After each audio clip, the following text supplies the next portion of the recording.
உலகை எழுப்பும் ஞாயிறு அங்கே குடியிருப்பான். அவன் ஆனை முகத்தனின் அடியவர் மனத்தில் ஒளியாய் வந்து கொலுவிருப்பான்.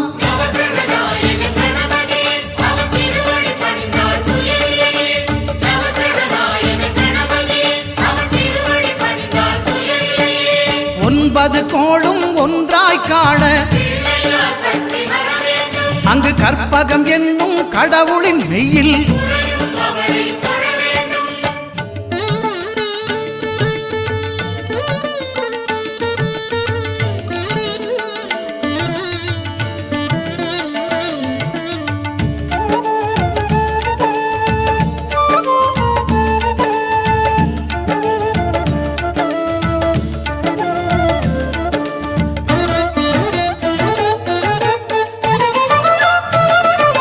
திங்கள் பகவான் திருமுகம் காண